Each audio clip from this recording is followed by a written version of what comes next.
Welcome back to the Deep Dive. Today we are tackling something that I think gets to almost everyone, that constant feeling of comparison. It's everywhere, isn't it? It is. Yeah. You find yourself scrolling, looking at what everyone else is doing, and you get that sinking feeling that you just don't have the skills or, the talent to get where they are. If that sounds familiar, this deep dive is definitely for you. We're digging into this core conflict between competence and comparison, and how to find your own genuine path. And our source material for this is just incredibly insightful. It's from reflections shared by Venkatan Garu from Vijnanamitra. Right. And our mission here is pretty clear. Right. We want to pull out a powerful, really actionable framework for you, the learner, a way to completely restructure how you see your own abilities. It's about moving away from those external benchmarks. Exactly. And moving towards a kind of self-development that's rooted in a deep personal discipline.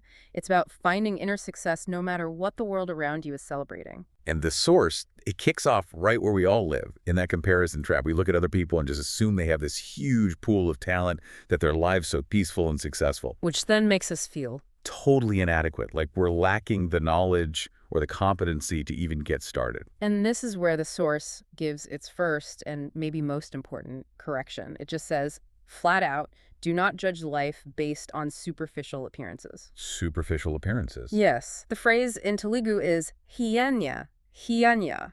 It literally means looking only at the polish on the outside. We're judging the whole book by its shiny cover. That is a powerful image. It basically invalidates most of what we see on social media, for a start. So Yeah. if we're not supposed to look at that shiny exterior, where do we look? Well, that's the pivot. The source moves immediately from that danger of comparison to the inherent value of the individual. And how does it frame that? It uses this beautiful flower analogy. Think about it. Every single flower is a miracle. It has its own unique beauty, its own colors, its own fragrance. And they're not competing with each other. A rose isn't trying to be a lily. Precisely. Their value is just intrinsic, and the source is emphatic. This applies directly to us. In God's creation, every single person is a miracle. Every single person. Everyone. We all have some unique quality, a talent, something that is ours alone.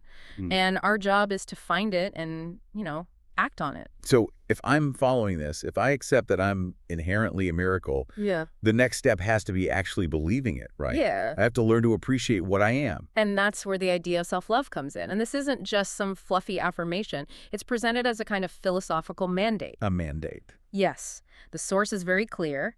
If you don't first love yourself, if you can't appreciate the miracle that you are, you literally cannot see the beauty in the world around you. Your internal state is the lens for everything. So self-love isn't selfish. It's a prerequisite for joy, a practical tool. It is. And it's grounded in this deeper identity. The source describes us as heirs of God. And how does that help with comparison? Well, if you really believe that, comparison just becomes illogical, doesn't it? If you're an heir to something infinite, why would you compare your specific inheritance, your unique talent, to someone else's? It's all from the same divine source. That's a huge perspective shift. Yeah. But okay, let's be practical. Yeah. Just because I have value doesn't mean I succeed at everything. We all fail. Of course. And the source addresses this directly. It makes a really vital distinction. Because When we fail to get something done, it's usually not because we lack the capacity. It's because of laziness and postponement. ouch. That's blunt. But also hopeful in a weird way. It is hopeful. Because laziness is a behavior. It's something you can change. A lack of capacity feels so permanent. But how do I know the difference? I mean, how can you tell if you genuinely can't do something or if you're just being lazy about it? The source implies that if the task aligns with your natural gift, your miracle within, then the capacity is there. The real barrier is just that internal resistance, that inertia of putting things off. I like that. So, okay, we have this inherent value, this capacity. The big question is, where do we point it? Where do we direct all this effort? And this is where we get to the concept of Swadharma. Swadharma. Your own path or your personal duty? Exactly. And the source grounds this in the Bhagavad Gita with a specific verse from Lord Krishna. Okay. It goes, Koryan Swadharma Vigutta Paradharma Tsvanukatat. Let's break that down. It means that your own duty, your Swadharma, even if you do it imperfectly, is far better than doing someone else's duty, their paradharma, flawlessly. Wow. Okay. That gives you so much psychological freedom. The goal isn't to be the best in a field that isn't even yours. No. The goal is focus effort on your field. And the source warns us what happens when we chase that paradharma. What's the cost? It's burnout. Self-harm, really. It gives a great modern example. Say, your talent, your Swadharma, is being a fantastic employee or a brilliant consultant. A master at your craft. Right. But everyone around you is starting companies. The source says, do not feel you have to become an entrepreneur just because it's trendy. Because that would be your paradharma, someone else's path. Yes. And you could cause yourself so much unnecessary trouble. The text says, it's one thing to need. You should not burn yourselves, you'd be fighting your own nature. That is so important for people to hear today. It's permission to specialize, to go deep, instead of feeling you have to climb a ladder that isn't yours. It's about improving what you are, not trying to become someone else. So we're on our path, our Swadharma. But what about the frustration of, progress feeling slow? That's where I think a lot of people give up. That's the next big hurdle, isn't it? We expect these huge, immediate results. And when they don't come, we think we've failed.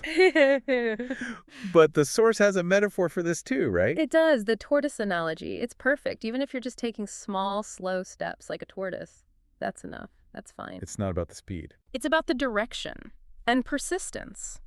The tortoise doesn't burn out. It just keeps moving. We have to stop invalidating the small efforts. And there's another analogy that really drives this home from sports. The cricket analogy. It's brilliant. In cricket, hitting a 6 is amazing. A 4 is great.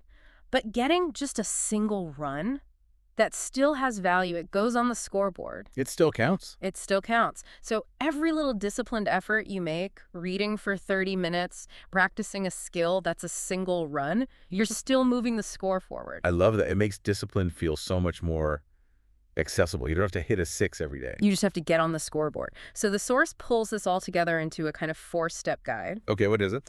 1, focus on what you love, your passion. Yeah. 2, constantly work to increase your skill, your matcher.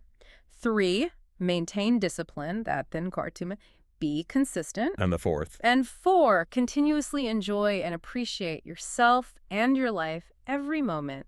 It's a blend of purpose, practice, and gratitude. That's a beautiful summary.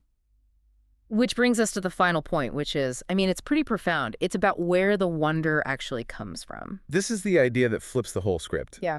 The claim is that we should never feel like we are lacking compared to the world. Because the miracle in the world, all the beauty, the wonder, it only exists if the miracle first exists within us. Whoa. So external reality is a reflection of our internal state. That's the idea. If you're waiting for the world to show you its wonder, you're looking in the wrong direction.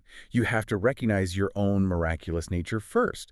You are the lens. So chasing external success to find a feeling of worth it's completely backward. The feeling of worth has to come first. It has to. And that internal state, that feeling, needs to be held up by faith. The source concludes with this reminder that we're under God's protection. We will get what we need. And what's required from our side. 2 things. Self-faith, faith in that miracle that you are, and faith in God, trusting the process. That's what allows for the miracles, the bikonanya, to happen. What a powerful framework.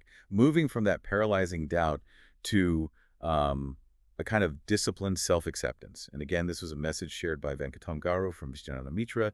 And we close with those traditional salutations. Jai Sri Ram, Jai Sri Krishna, Jai Sri Ramakrishna. It's a huge shift in focus. It is. So to wrap up this deep dive, we've learned that looking at the superficial polish, the gannakanadhyai, is just a recipe for misery. And that we should see ourselves as unique flowers with our own intrinsic value. We found freedom in Swadharma following our own path, even if we move at the pace of a tortoise. It's about redirecting all that energy we waste on comparison and putting it into the productive work of internal discipline and self-acceptance, honoring your unique talent. So we'll leave you with a final thought to chew on. If the miracle of the world is truly a reflection of the miracle inside you, what unique quality, what piece of your Swadharma will you start to honor and cultivate, even if it's just at the pace of a single run starting today? Reflect on that unique journey, that one small disciplined step. Thanks for joining us on this deep dive.